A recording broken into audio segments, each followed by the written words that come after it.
The rain had stopped, but the ground still held it. Boots sank slightly with every step. Trucks moved slower than usual, engines low, as if even the machine sensed there was nothing left to chase. Rifles stayed slung.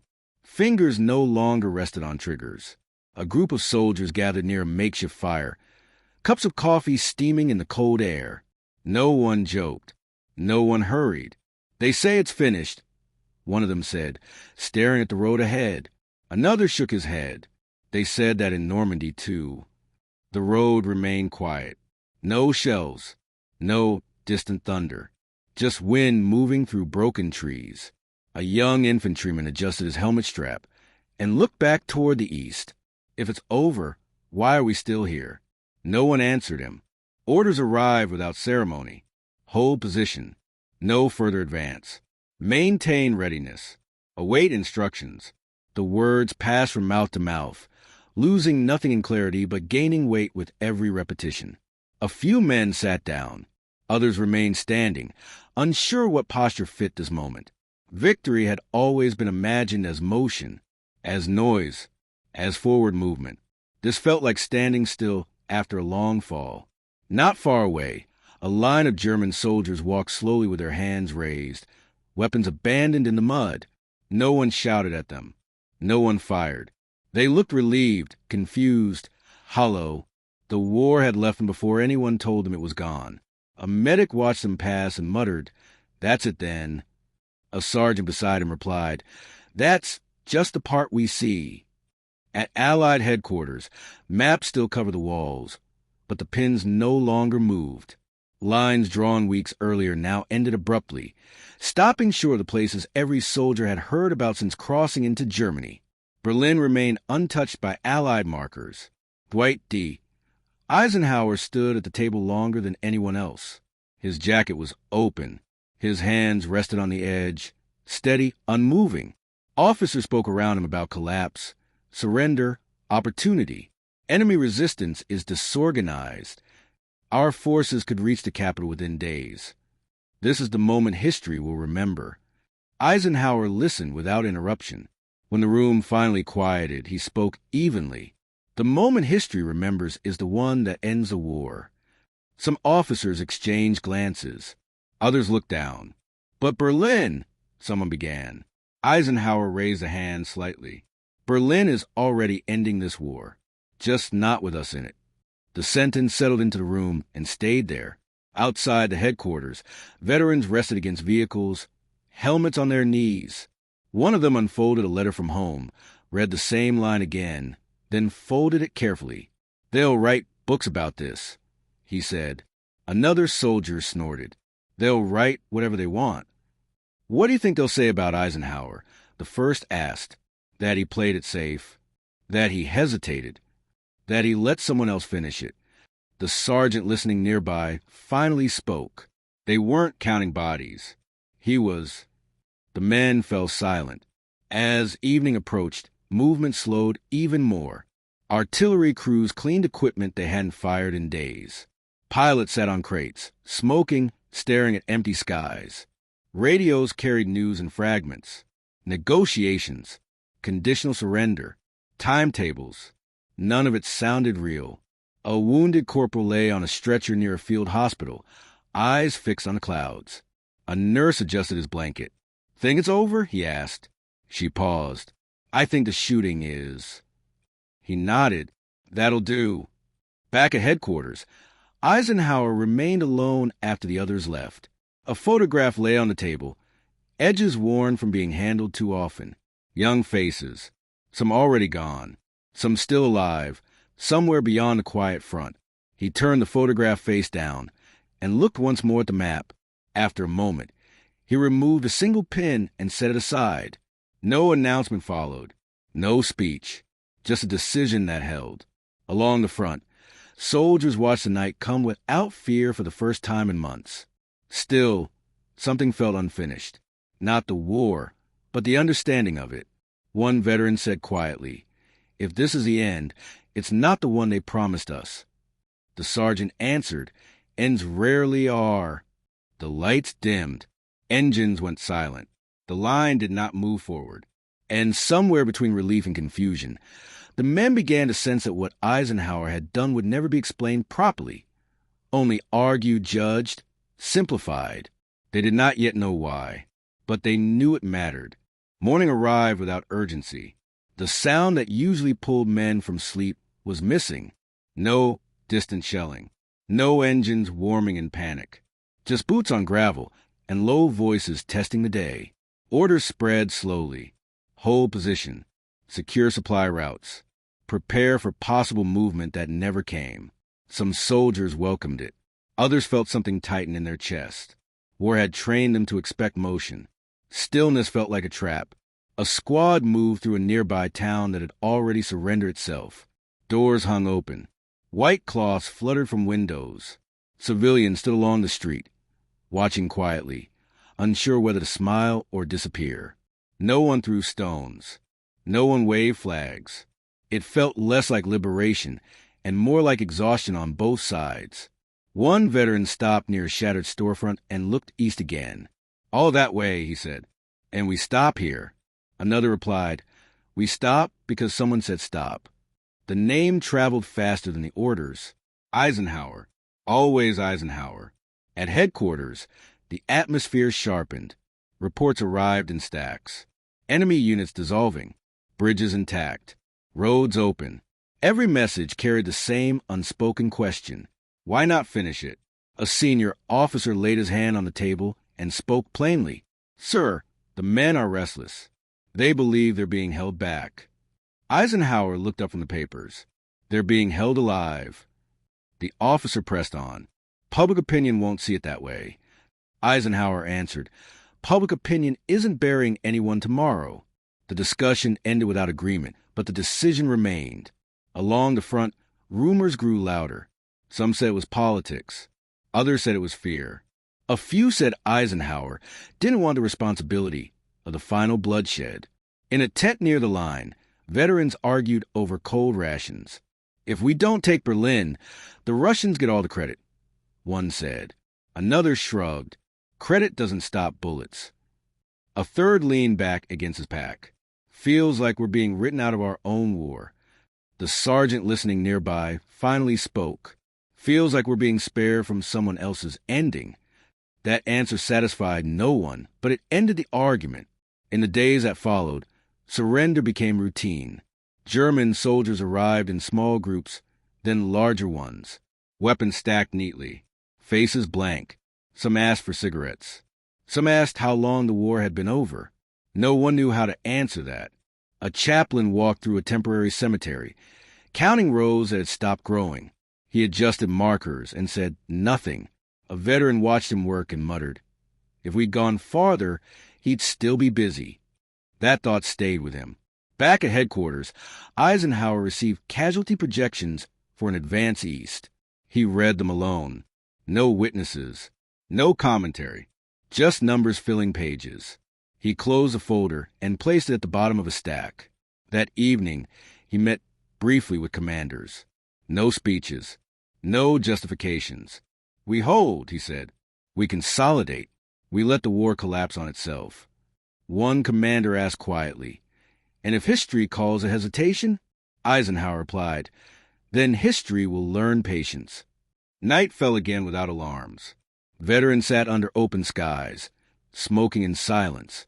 Some wrote letters they would never send. Others stared at the dark, waiting for something to break the quiet. One infantryman finally said, "If this really is the end, it's not loud enough."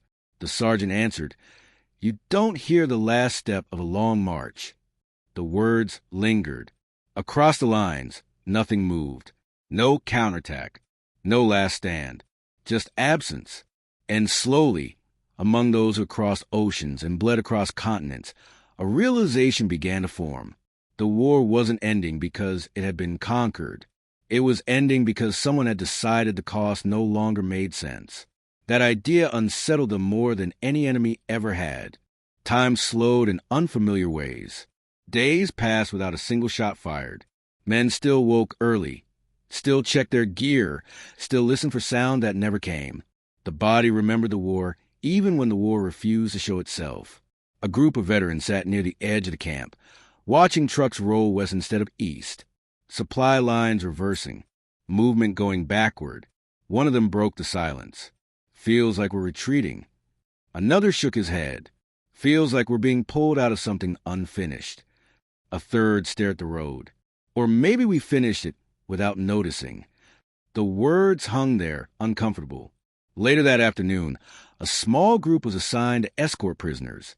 The German soldiers walked calmly, some even speaking softly among themselves. No guard shouted. No one ran. A veteran glanced at them and said, "They look relieved." The sergeant walking beside him replied, "So should we." "But we're not," the veteran said. "No," the sergeant agreed. "We're confused." That night, letters were written and rewritten, pages filled, then torn apart. How did you explain a war that ended without a final charge? Without the moment everyone had imagined? One infantryman sat alone, staring at a blank page. He finally wrote a single sentence. "We stopped walking forward." He read it again, then folded the paper. At headquarters, Eisenhower faced questions that no map could answer. Officers came and went, careful with their words. "Sir, the narrative is slipping," one said. Eisenhower looked up. "Narratives slip when they aren't true." Another officer spoke. "The men need meaning." "They have it," Eisenhower replied. "They're alive, but they don't feel victorious." Eisenhower stood and walked to the window. Outside, vehicles moved steadily away from the front. "Victory doesn't always feel like anything," he said. "Sometimes it just stops hurting." The room fell quiet. On the front line, veterans walked through a field where fighting had been expected. The grass was flattened but untouched by fire. No craters. No smoke. One of them kicked at the dirt. This was supposed to be the last stand. The sergeant nodded. Instead, it was the last wait. They stopped near a small wooden marker where someone had fallen weeks earlier. The name was still clear. "If we'd gone farther," the infantryman said, "there'd be more of these." The sergeant looked at him. "You're starting to ask the right question." "What question?" "Not why we didn't go on," the sergeant said, "but why we thought we had to." The infantryman frowned, then looked around. The quiet fields, the standing trees, the absence of death. His voice lowered.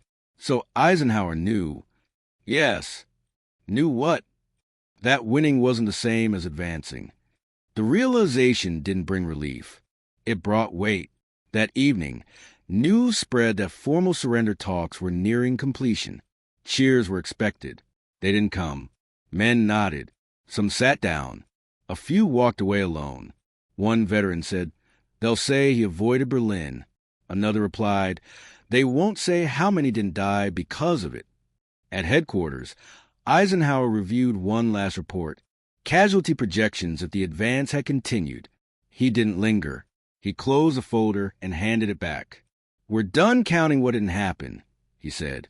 Outside, the sun set on a front line that no longer existed. Veterans watched the light fade, each lost in a private reckoning. They began to understand that Eisenhower hadn't taken something from them. He had taken something upon himself. The anger softened, not into approval, not into pride, into understanding. And with that understanding came a quiet shift. The war hadn't ended where they thought it would, but it had ended where it needed to. The reaction did not arrive as applause. It arrived as noise. Newspapers began to circulate. Radios crackled with voices arguing over maps the men themselves had never seen. Headlines spoke of missed opportunities, of restraint mistaken for weakness, of a victory that lacked spectacle. Veterans heard it all secondhand, from officers, from letters, from the way civilians looked at them when they passed through towns farther west. "So you never reached Berlin?" someone asked a returning soldier. "No," he replied. The question always carried something else beneath it. Why not? In the camps, the men talked less. When they did, the tone was sharper. They're saying Eisenhower handed the ending to the Soviets. They're saying we stopped because we were afraid. They're saying we lost a chance to finish it properly. The word spread faster than any order ever had. One evening, a group gathered around a radio. A commentator's voice rose and fell, confident, distant. A controversial decision that will define Eisenhower's legacy. The sergeant reached over and turned the volume down. "That man never smelled a battlefield," he said. An infantryman leaned forward. "Then why does his voice sound louder than ours?" No one answered. At headquarters, Eisenhower faced the same storm from a different angle. Messages arrived from politicians, allies, analysts. Each carried its own version of disappointment. He read them all. He responded to none. An aide finally spoke. "Sir, the criticism is growing." Eisenhower nodded. "It always does when the shooting stops. They're questioning your judgment. They're questioning your courage." Eisenhower looked up. Then they never understood courage. Outside, reporters waited. Cameras were set. Statements were expected. Eisenhower did not appear. Instead, word came down that he would speak only once and only briefly. The room was crowded, the air tense. No cheering. Eisenhower stood, hands resting on the podium. His voice was steady, unadorned. "We were not sent to Europe to chase symbols," he said. "We were sent to end a war." Pen scratch paper. The enemy's defeat was no longer in doubt, only the cost of how he chose to reach it. Someone called out, "Do you regret not taking Berlin?" Eisenhower answered without hesitation, "I regret every life this war took." Silence followed. "If stopping saved lives," he continued, "then stopping was not weakness. It was command." The statement spread faster than the criticism ever had. Among the veterans, something shifted. They watched the broadcast in fragments, heard it repeated in pieces. One soldier said quietly, "He didn't defend himself." The sergeant nodded. "He defended us." That night, a transport passed through a town where a crowd had gathered. Some cheered. Some didn't. One man shouted, "You should have gone all the way." A veteran turned back and shouted in return, "We went far enough." The truck kept moving. In the days that followed, formal surrender came without ceremony. Papers signed. Announcements made. Bells rang in places far from the front. Veterans stood still as the news reached them. One infantryman removed his helmet and held it in both hands. "So that's it." The sergeant looked around at the men who were still breathing. "Yes." "And Eisenhower?" "He'll be argued about," the sergeant said. "For a long time." The infantryman nodded slowly. Let them argue. Around them, the war finally released its grip, not with celebration, but with exhaustion giving way to quiet. The anger toward Eisenhower did not vanish, but it stopped burning, and in its place stood something heavier. Recognition. The war ended without a sound they could point to. No single moment. No final rush. Just an announcement that arrived while men were cleaning weapons they would never fire again. Veterans stood where they were when they heard it. Some nodded. Some sat down. A few looked away, as if the news might change if they didn't face it. Later, as movement was again in earnest, the roads filled again. Trucks carried men who had crossed Europe forward and were now traveling backward to the same places. Towns looked different when you weren't passing through them under fire. Civilians waved. Children stared. Questions followed. "Did you take Berlin?" "No." The answer never came with an explanation. None felt sufficient. In the quiet between stops, the veterans talked among themselves. Less argument now. More reflection. They'll say Eisenhower stopped short. They'll say he avoided the hard ending. They'll say he let others claim the last page. The sergeant listened, then spoke. They'll say all of that because it's easier. Easier than what? Someone asked. Easier than admitting the war didn't need one more victory to prove anything. Silence followed. In the weeks that came, the uniforms began to change. Medals were pinned on. Speeches were made far from the places where decisions had weighed the most. Eisenhower appeared rarely. When he did, he spoke plainly. He never recited numbers, never listed achievements, never explained himself the way history wanted him to. Veterans noticed that. "He never says what he saved," one said. "Because you don't measure that," another replied. One evening, A group sat together for the last time before being sent home.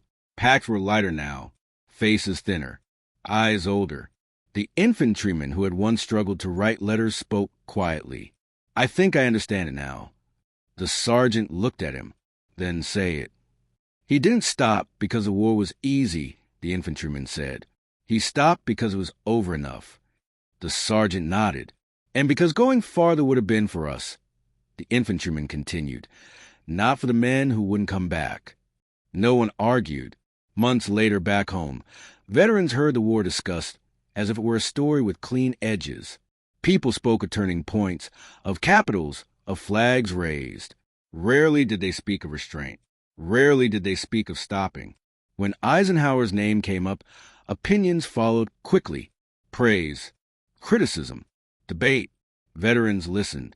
They rarely joined in. They had learned something the official story never captured. That command was not about proving strength. That leadership was sometimes choosing to be misunderstood. That ending a war was not the same as winning one more battle. And that the heaviest decisions left no visible trace, only the absence of names that never needed to be carved into stone. Years later, when asked what Eisenhower was really like at the end of the war, veterans answered differently. He looked tired. He looked relieved. He looked like a man who knew exactly what he would be blamed for. Then they would pause and finally say, he was right. The war ended without the ending people expected. But it ended, and because of that, thousands went home who never would have. History would argue, veterans would remember, and Eisenhower would remain difficult to explain. Not because the truth was hidden, but because it refused to fit into a simple story.